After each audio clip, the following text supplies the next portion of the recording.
Welcome students. असी करांगे intelligence बुद्धि। बुद्धि की हुंदी है, इसका मीनिंग करांगे। किन्ने तरह की बुद्धि हुंदी है ये जाणांगे असी। बच्चे की मानसिकता जिहड़ी आ उस दा संबंध बुद्धि नाल हुंदा है। समाजीकरण कीता है असी तां समाजीकरण दे विच मानसिकता है जिहड़ी उभर के आउंदी है यह टर्म, तो इस नूं बुद्धि नाल ही मापिया जा सकदा है। बुद्धि आ जिहड़ी ओह एक मानसिक विकास आ जिहड़ा सिक्ख्या प्रणाली च अहम मुद्दा है। इस द्वारा बच्चा अध्यापक द्वारा पढ़ाए गए पाठ अपनी तर्क ते चिंतन शक्ति नाल नवे नवे अनुभव ते तजर्बे राही सीखदा है। मानसिक विकास आ जिहड़ा मैंटल डिवेलपमेंट कहने जिन्हों असी बुद्धि नाल इहदा सीधा सीधा संबंध है। ये बच्चे नूं जल्दी सीखण, तेजी नाल सीखण ते अध्यापक द्वारा पढ़ाए गए सीखण विच मदद करदा है। भावें सरीरक विकास नाल ही मानसिक विकास होना शुरू हो जाता है।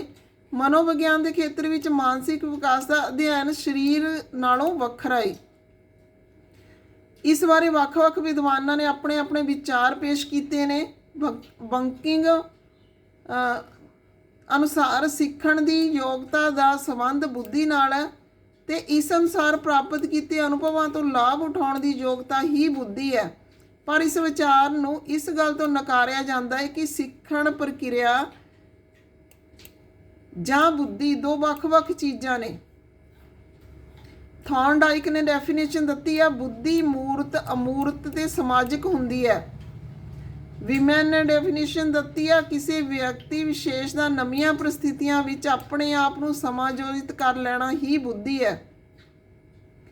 ये सारिया परिभाषावां तो जानना सौखा हो जाता कि बुद्धि की सहायता नाल हेठ लिखे तत्थ ने जिहड़े उन्हां ते खरे उतरिया जा सकदा है। मीनज ये परिभाषावां ने जिहड़ियां हेठ लिखे तत्थ पेश करदियां ने। बुद्धि की आ उद्देशपूर्ण कार्य करन विच सहायता करदी है। किसी भी प्रकार की समस्या दे हल लई लाभ मिलदा है। इस तो इस नाल संबंध ते सह संबंध बनते हैं। अपने आले दुआले के वातावरण नाल अनुकूलन स्थापित करने में सहायता मिलती है। ऑक्सफोर्ड डिक्शनरी की कहती है, बुद्धि का अर्थ समझ अते अकल तो है। बुद्धि का अनुमान इस गल तो लगाया जाता है कि एक व्यक्ति तत्थ जां तत्थां दे समूह नूं किस ढंग नाल समझदा है, उन्हां तत्थां नाल ओह किवें किरिया करदा है।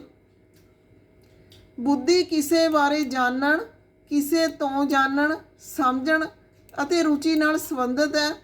ये सधारण योग्यता अपने विच बहुत सारिया होर महत्वपूर्ण योग्यतावां रखती है।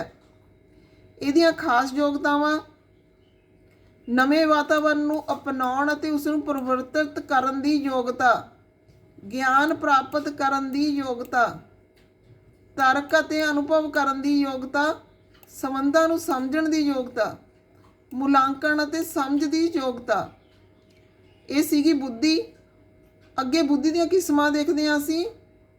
आम बुद्धि का संकल्प जिन्ना वड्डा है उन्ना ही इसका अभ्यासी मुल आ। इस नूं बहुत ज़्यादा अभ्यास आ जिहड़ा कीता जांदा है, हरेक थां ते ये काम आउंदी है। तो किन्ने तरह की हुंदी है? पहले नंबर ते असीं देखांगे एब्सट्रैक्ट बुद्धि। इस किस्म की बुद्धि है जिहड़ी इहदे अनुसार समझण ते बर्ताव करन दी समर्था नूं जाणिया जांदा है। ये गणित भाषा नूं समझण दी विधि आ। प्रोफैशनल लोगों की उच्च एब्सट्रैक्ट बुद्धि हुंदी है। फिर हैगी आ मकैनिकल बुद्धि। मकैनिकल बुद्धि द्वारा वस्तुआं ते चीज़ां नूं समझण दी समर्था मिलदी है। मकैनिकल बुद्धि उद्योगपतियां ते बिल्डिंग ट्रेडर्स वल्लों कोल पाई जाती है।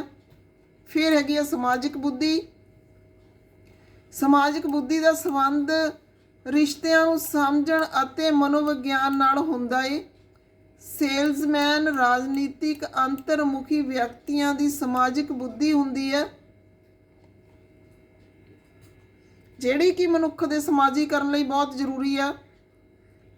ਤਾਂ ਇਸ ਤਰ੍ਹਾਂ ਨਾਲ ਅਸੀਂ ਬੁੱਧੀ ਦੀਆਂ ਕਿਸਮਾਂ ਵੀ ਕੀਤੀਆਂ ਨੇ ਤੇ ਇਸ ਦਾ ਮੀਨਿੰਗ ਡੈਫੀਨੇਸ਼ਨ ਵੀ ਕੀਤੀ ਹੈ। ਪਹਿਲਾਂ ਅਸੀਂ ਇੰਟੈਲੀਜੈਂਟ ਕੋਸ਼ੈਂਟ ਕੀਤਾ ਹੈ। ਬੁੱਧੀ ਨੂੰ ਮਾਪਣ ਦਾ ਅਸੀਂ देखिया, टेस्ट देखे ने, मापन देखिया असी बुद्धि का। तो ਇਹਨਾਂ ਵੀਡੀਓਜ਼ ਦੇ ਨਾਲ ਤੁਹਾਡਾ ਬੁੱਧੀ ਦਾ ਕਨਸੈਪਟ ਆ ਜਿਹੜਾ ਇੰਟੈਲੀਜੈਂਸ ਦਾ ਕਨਸੈਪਟ ਕਲੀਅਰ ਹੁੰਦਾ। ਅੱਗੇ ਜਿਹੜੇ ਟੈਸਟ ਨੇ ਅਸੀਂ ਉਹ ਕਰਾਂਗੇ। ਤਾਂ ਅੱਜ ਦੀ ਵੀਡੀਓ ਦੇ ਵਿੱਚ ਇੰਨਾ ਹੀ। ਬਣੇ ਰਹੋ ਚੈਨਲ ਦੇ ਨਾਲ। ਵੀਡੀਓ ਨੂੰ ਲਾਈਕ ਕਰੋ, ਸ਼ੇਅਰ ਕਰੋ, ਸਬਸਕ੍ਰਾਈਬ ਕਰੋ। Okay, thanks.